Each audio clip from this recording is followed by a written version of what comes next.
You're listening to Life Check Yourself with life coach, transformational leader, and dating and relationship badass, Marni Batista. Every week, you'll get the raw truth from top experts and real people on the important life and love issues you want to know about. So if you're ready to life check yourself in your relationships, your career, and the areas of your life that matter most to you, and you're not afraid to be called out on your stuff, then you're ready for what's next. Life Check Yourself with Glenn Sandifer, a revolutionary approach for today's modern woman.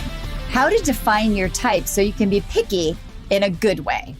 Welcome. Oh my God.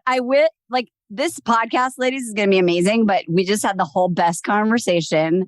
I'm with Glenn. We talked about the Midwest. He gave me his whole thing on damn Russell Wilson. We talked about last Sunday's game. It doesn't matter when you're listening to it. There was a game last Sunday. There was a game last Sunday. Glenn Sandifer has over 20 years of experience in regional and national field sales and marketing.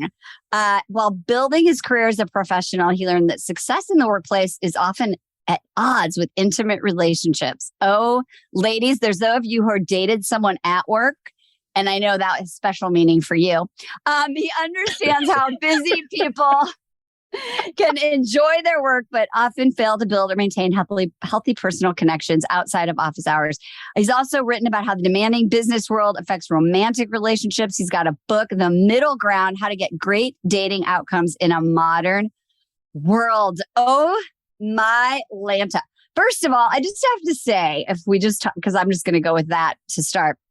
I never worked in corporate. I did for 2 minutes.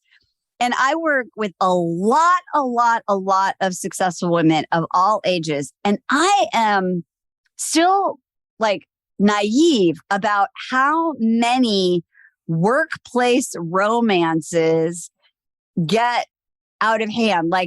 The fact that they I'm sorry, you said out of hand. What do you mean out of hand? Well, I mean, they start, right? First of all, some of them should or shouldn't start. I think there's some people, and you could tell me, that actually meet at work and have great, relationships. Yeah.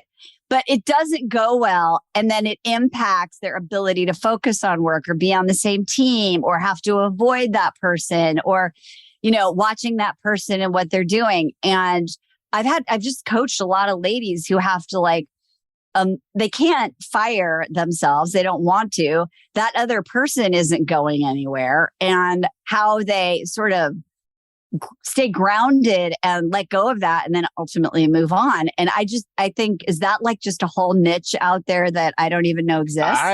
Hey, that is a niche. But now that you bring it up, it is a topic. So let's look at the genesis of that statement. Okay. There are a lot of women who are successful from all walks of life at all stages in their career that have expressed issues with dating in the workplace. That is not that dissimilar from what men would say they have experienced. So I guess in that instance, it may be equal across the board. I think the challenge that you're communicating your audience is having would be, as a woman, someone who is high achieving, someone who may be an authority, it is a little bit more difficult for me to navigate this than a woman who would be an individual contributor who had a man she had a relationship with. Did I get that? Yeah, absolutely. Okay. Especially if you're an aspire, you're mid-level or you want to, you aspire, right? Well, that goes right into the book. I didn't know you wanted to go right into it. But I want to go into the book. I do. You wanted to go right into it. I do. And I wish we could time this right when the latest season of the morning show was coming out or something, where Jennifer Aniston has that whole thing with Steve Carell. Yes. And then, right? Watching that was even just interesting. So I just think this is a really big topic because I think that women can get tangled up here for a really long time and not be able to exit in a way which they can have the relationship they want. So let's just talk about the book and let's just go there. I want them to be able to exit. I'm sorry. That's the case. I know. We want to exit. No quiet quitting, no quiet firing. I don't even know. There's all these corporate words now. Okay. So let's get back on track. So, quiet quit but don't quite quit your relationship. Just quit it out loud. Mm. So how does this happen? What is the situation? How did it happen? And what do we do? What are some strategies that we can start to look at to just become empowered? Because it's a disconnect. Empowered at work, but disempowered in relationship. Well, guys, I've been asked to do it on-air live coaching, I'm assuming right now. Yeah, let's just do it. Let's just do it. So in this circumstance, first of all, thank you guys. So the book is The Middle Ground. It started as an exercise for me where I just took 20 years of experience managing teams, scaling teams, and it always came back to the relationship dynamic.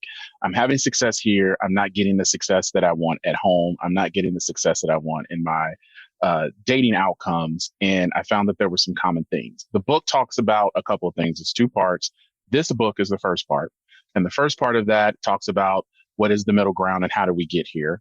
Second talks about boys to high value men. And then it talks about girls to high value women.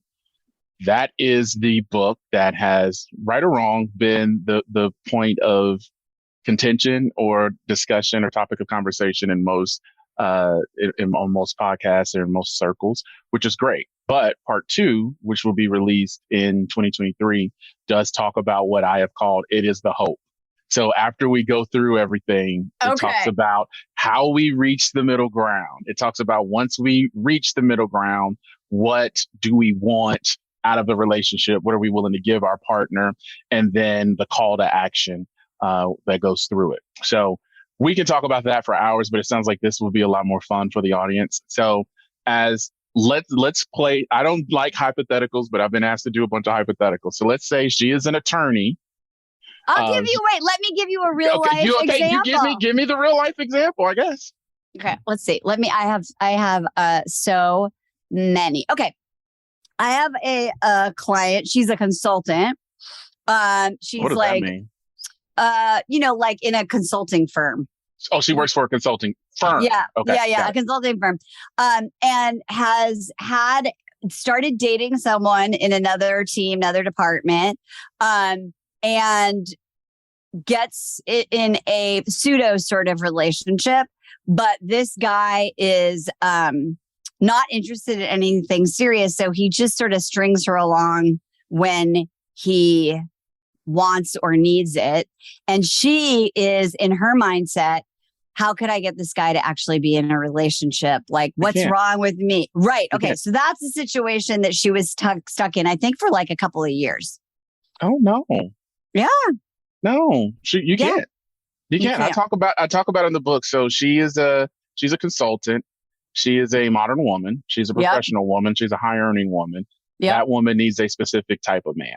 And what that group typically struggles with is what I talk about in the book. They find themselves lingering with the F-boy or the modern man. That simple.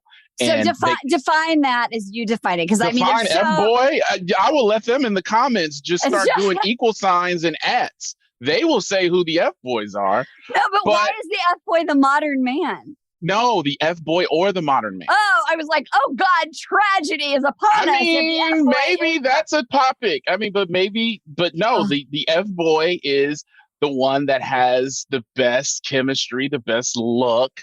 We have really good conversation. He's really exciting, but he can't commit. He can't because he's an F-boy. He's an upgrade from just the standard boy. He now has enough resources to kind of live out those boyhood fantasies. And he's not going to be serious enough to have a committed relationship that leads to marriage. F-boys have to evolve. And that usually takes a process for them. So she spent 2 years, it sounds like, waiting for this F-boy to evolve. Now, if he's not an F-boy, let's just say he's a modern man. Yeah. Modern women typically get with modern men, and most modern women don't want a modern man. They want a traditional man. But a traditional man wants a traditional woman, and he wants traditional outcomes. So she struggles with getting the traditional man to just even call her back, and she can't figure out why. It's because he feels you're too modern. You're modern women, and rightfully so, want 50-50. I've had the career success. I am ascending. I have fitness goals. All of them are in shape. All of them have the car, the condo. They have the vacation house, they have the girls' trips, they have the 401k, they have the 6 to 12 month savings. So that woman is looking at it saying, I'm bringing this to the table. I need you to match it and beat it. And most modern men don't do that. Traditional men will, but traditional men don't want to deal with what I just talked about. They need their woman to be about the traditional outcome that they're looking for. So she has he's either a modern man or an F-boy, a modern man where he's just not, he's probably feels like, you know what, it may not be worth it. The word I say is cost. It costs something to be in any relationship. He may not be able to afford it or pay the cost for the relationship. He realizes it, but the value is she is still giving herself freely to him. So he is going to continue to partake in that because he knows in her mind, she doesn't have any more options, which she does. Do you hear, like, there's a low hum of the breeze of women shaking their heads going, oh my God, this is me. Exactly. They're all nodding. They're all going, oh, face palm. So I think that's a really interesting dynamic. So if you are a modern, successful woman, what you ideally, your best match then in this sort of prototype situation is going to be a modern man? Or does it depend? It depends. No, because I mean, all right, if we did a poll right now, yeah, and I asked, what type of man do you want based on the men that I've defined? Would you want a boy? No. Would you want an F-boy? No. Would you want a guy? What's a guy? The guy you work with that you know likes you, that brings you your coffee, but you would never give him the time of day. You don't want a guy. You don't want a guy. No. You don't want a male. A male is different from a man. A male is a man by definition and by science, but is highly emotional, highly driven, highly unfocused. We call that the lost. They stay in the gray or in the lost a lot of time. Have no purpose, have no passion, trying to figure it out, don't understand why they're not getting the outcomes that they want. That is the one that is the most available to the modern woman. Even though she likes the F-boy, even though she likes the traditional man, the male is always available. He'll move in with her. He'll totally. I'll make sure that I'll take care of that for you so you don't have to. You go ahead and handle business. Do you, queen? And then she's looking for him after 6 months. All right, I need to see you start stepping up. What's going on with your career? When is your book going to be finished? When are you going to go back to school? When are you doing this? And he's like, I don't know. I'm kind of just trying to figure it out. And she's now stuck. And she spends 4 years of her life with this male. Meanwhile, the modern man and the traditional man have been over there, and she could have made a 50-50 deal with the modern man, or she could have got herself in gear and had a traditional outcome with the traditional man. Well, this is so, oh my God, you're brilliant, first of all. Thank you. Get oh my God. And I don't know if I think we're doing this where you can see him, but he's super handsome too, ladies. So just if for some reason you're audio on this, Google him, Glenn Sandifer. Do not Google me. You'll see a picture of my beautiful wife and my 2 beautiful kids. Okay, well that's amazing. Though are you a modern man or a traditional man? I don't know. Men only. You won't self-identify, or you can't. I won't self-identify. Why would I self-identify like that? Oh my God, I love you. You want to know the truth? Because men sit back and judge men. Men are a group of other modern men will get together and be around a bunch of other modern men.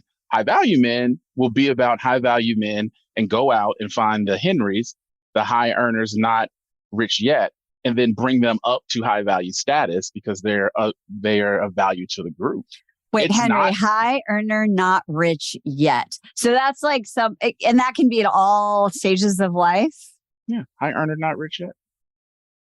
I love that. Yeah, these are terms that have been out for decades. Well, the Henry is really big because we have a group of men. Let's just say this woman in the scenario, she wants a man that earns what she earns. Let's say out of just the sky, she earns $150 a year. Yeah.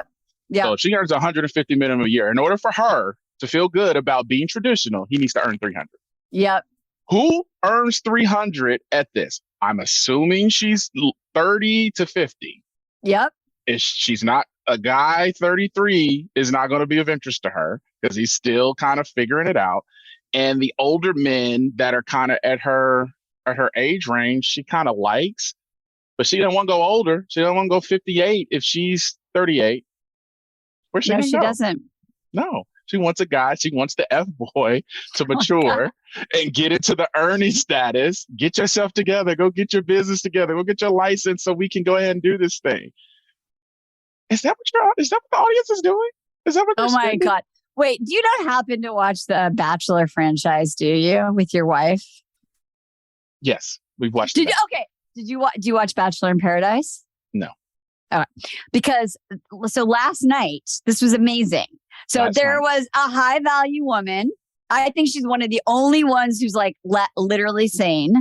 She's attractive. She talks like an adult, and she is dating this F boy. And there is a high value, I think, a modern man who's really interested in her. And she literally says to this F boy, like, I'm looking for like, I'm 31. I want to have a family. Mhm. I want to get married. He's 25. Where are you? And he's like, oh, now you have a checklist. I mean, what? Don't you just want to fall in love? And she's like, I mean, like, what do you see happening after we leave here? Like, what's going on with your career? Why are you asking me that? Just know I'm ambitious. And I thought this is that conversation, right? Like that women will have and not follow through on it, not get that person to answer, right? Or so is it, and maybe this is flash forward to your second book and we have too much ground to cover, but like, I'm assuming there's no way to create common ground with that person, right? You have to completely There's common ground. okay, what talk to me about common ground. First of all, he's 25 and she's 31. Yeah. What woman in your audience is going to accept that? Well, only someone that convinces themselves that that chemistry and there's that love thing. And I want to say that they're smarter than that, but I think it has nothing to do with how smart you are. I didn't say that. You did. I did. I did it. I did it after I got divorced. I was like 30 something dating a really handsome.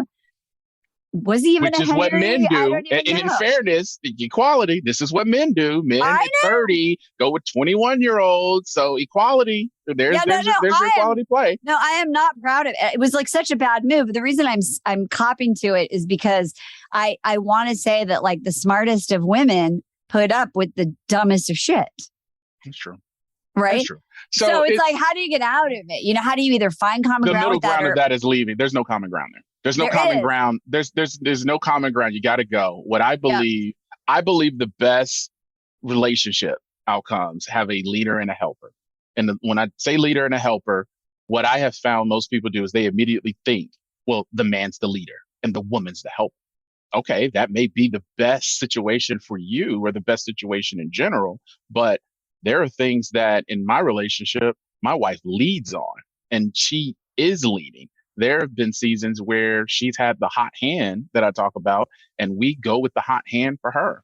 And then it's all in for support for her to help her achieve her goals. You don't get there unless you have a middle ground and you understand that the relationship is the most important thing. The development of both of us as individuals and as a couple, the support of one another, that comes up a spirit of sacrifice, the spirit of duty that most people don't have, especially a 25-year-old guy and a 31-year-old woman trying to convince him to leave. Grow up. Yeah. And really what she's looking for him is, and it's hard to articulate, is I need you to lead here. What are you doing? So there is no middle ground there. If he's not in school and he's working on a goal and he's going to be in a high octane, high value skill set career, she's wasting her time. So she needs to have fun and move on. That's what anyone in your audience will say. You know what? I probably did this wrong. I should probably just have fun and moved on instead of lingering and trying to make a relationship with a boy, an F boy or a male fit when you're trying to be down the road on your purpose to get the outcome of the family and the relationship you want. They need to go like Russell Wilson. Russell Wilson's great. He's a great guy. He just is playing like he's an overall 40 on Madden. It's just like, what's going on out there? My team beat him. My team beat him. I was like, what? We beat them? Wait, is your team the Colts? Indianapolis Colts. Okay. I like that. They used to be the Baltimore Colts. Yeah. Yeah. Okay. I'm Anyway. reminded of that by the Baltimore fan base. Oh my God, that's so funny. Okay, we'll talk about football another time. Okay, so I'm really intrigued with the helper and the leader. I think this, okay, so now I'm going to go to another real life situation, which is really mind blowing. So I have a lot of clients that are in relationship with great guys. I think modern men, maybe some are traditional men. And they get really confused about the balance between leader and helper, because what I hear you saying is that it moves, that shifts and changes over time. Yeah. That these very old paradigms of like, he's supposed to all the time or she's supposed to all the time don't fit with what really makes a relationship work. So can you sort of define the leader and the helper and talk about, maybe give some examples of how those shift and how you can create that in your relationship? Yeah. So let me make sure I understand what you're saying around the leader and the helper here, where they feel that there's confusion about who the leader is and who the helper should be. Yeah, I think so. I hear a lot of ladies talking about like, why do I have to, quote unquote, always be the leader? And I'm not sure they are always the leader, but I think they have expectations that a guy like should know everything, should always take the lead, should all of those things, like read their mind, that they don't have to take any leadership in like the deeper. I think we're having a different conversation. So typically, if you are a person of faith, you align yourself with the belief. So as a Christian, the belief is that God is the head. He's the head of the marriage. The husband is the head of the household. And then the wife is the head, and mother is head of the children. If anything based on that doctrine is out of order, if the kids are acting up and mom and wife is feeling like the kids are not giving her what she wants, she has to check herself to see if she is in alignment with her husband. If the husband is not, I'm not getting out of my wife what I want, I'm not getting out of the kids what I want, he has to check himself to see if he's in alignment with God. There is a set of beliefs I'm going to go into on this podcast that you're supposed to subscribe to in biblical godly marriage that will help you have success. It's all in the Bible. That has informed a lot of that because I am a person of faith about this book. And if some people are not, hey, it's not for you. I think the first 3 sentences talk about that in the book. And I respect the differences that anyone has. In other faiths, such as in the Muslim faith, in the Jewish faith, there are the similar alignments. And that alignment has a clear standard for who leads and who is the helper. There are people in all 3 of those walks of faith that will say, even though the man is the head or the leader, he does not lead in every area. Perfect example is childcare. My wife tells me what time to pick up the kids, drop them off, what school they're going to. She asks my input, but ultimately she makes the decision on the childcare, the babysitter, where we're going to vacation. She asks my input. Those are things that she leads on. Needs for the children she has, while also being a very high-powered career woman herself. These are things that she leads on. There are areas in which I lead, and we believe that you go with the hot hand and you go with the strengths so people can work in their superpower. A lot of people in this scenario, it sounds like you have some of your women who are successful at work and they're looking to rest in their femininity. That's the term that's out there right now. They don't want to have to go litigate for 12 hours, manage a team of paralegals and, interns, and then come home and have to make all the decisions, especially if her man has been home all day or his job is not that,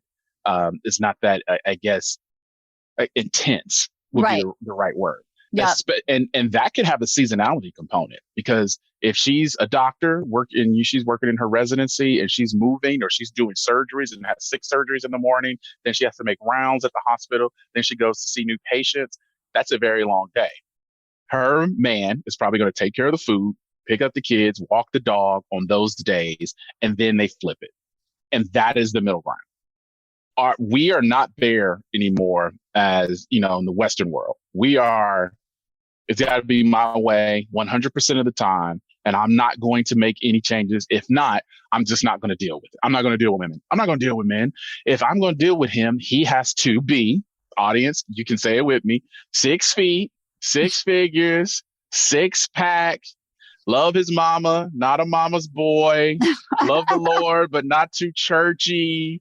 He got $1 million net worth, but he's very generous and gives to others. It goes. He has a really good, strong male influence in relationships, but he's not always hanging with the boys. It's a long list, and the list can, and if it doesn't add up, you miss out on something pretty good, because you're kind of being stubborn in your way, and that's not the middle ground.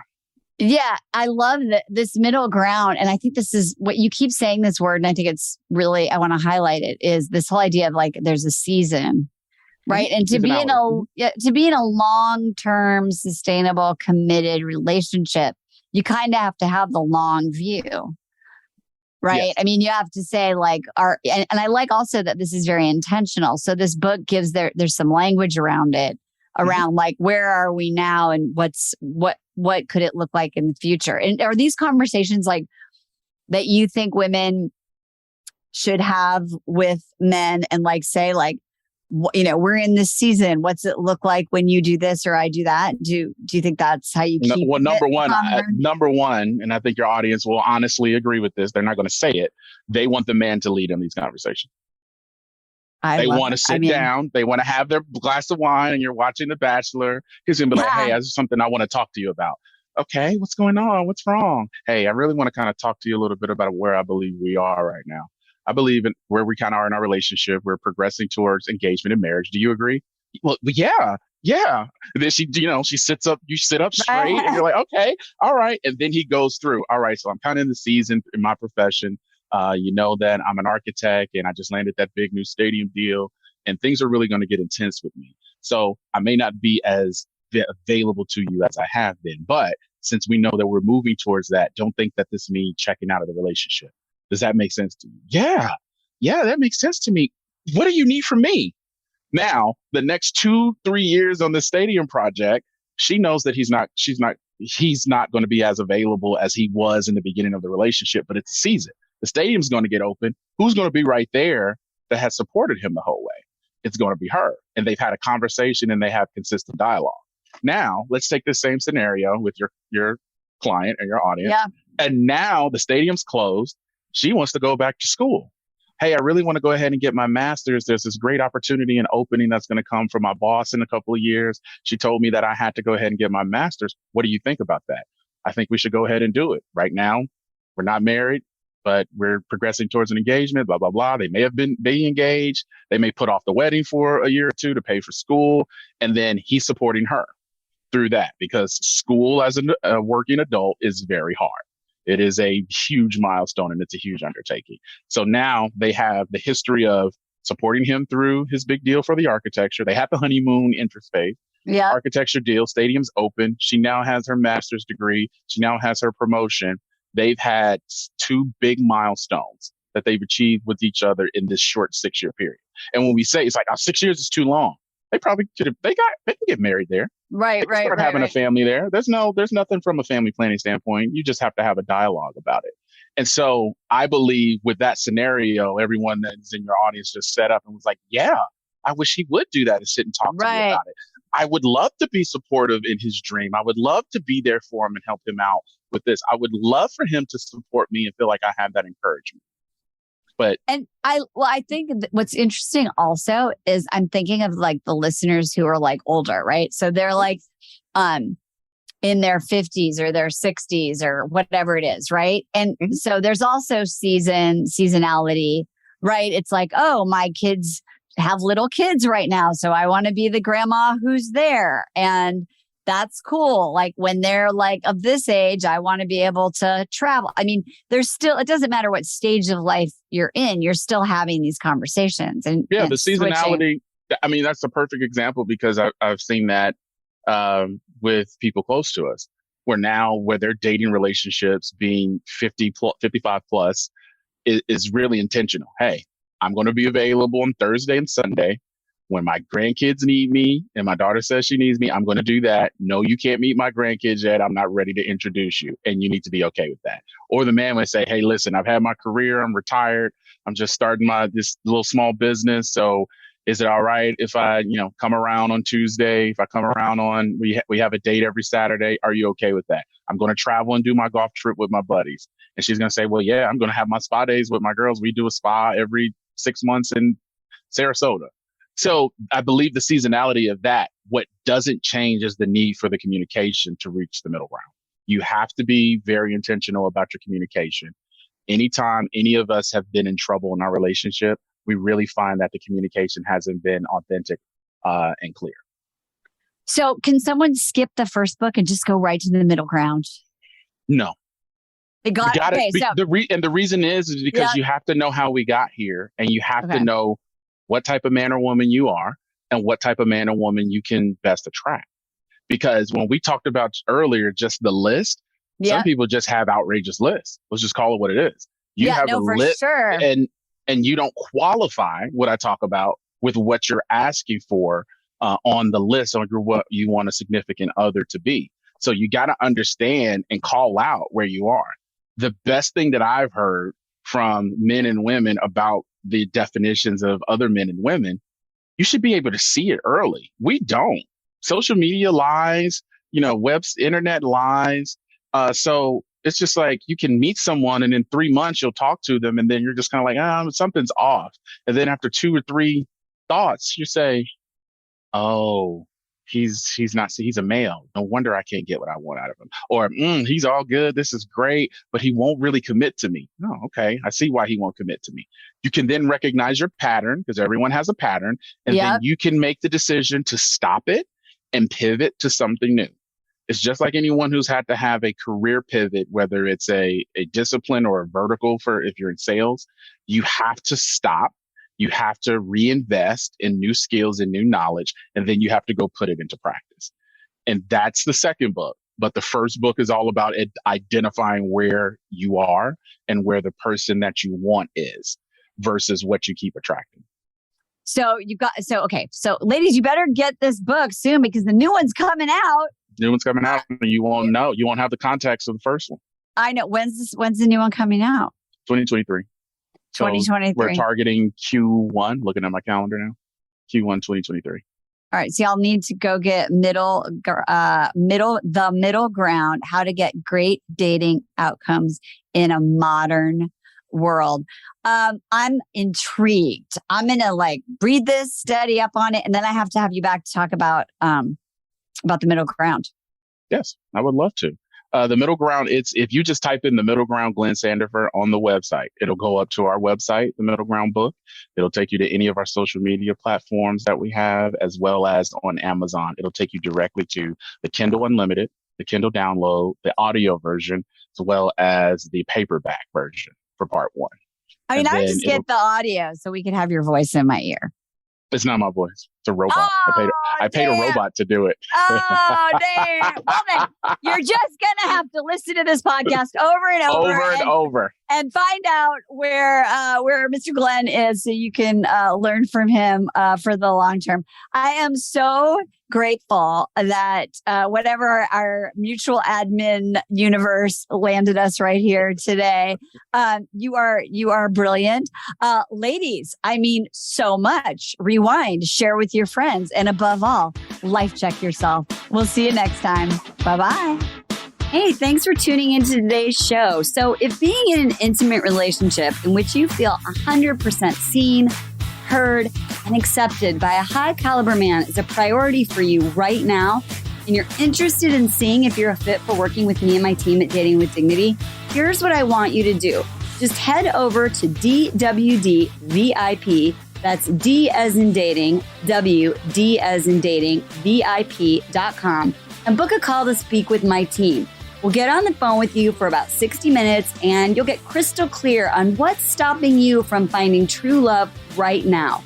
We'll also take a look at what you want to create, what you want your whole life to look like when you're able to finally be fully expressed as a woman in a healthy relationship with an incredible guy. And if we can help you get from where you are right now to where you want to be, we will show you the fastest path possible that makes sense for you to do that. We help smart, successful women all over the world solve this one missing piece in their life so they can finally have it all. So to see if we can help you do the same thing, head over to dwdvip.com. I'm Marni Batista, and let's talk soon.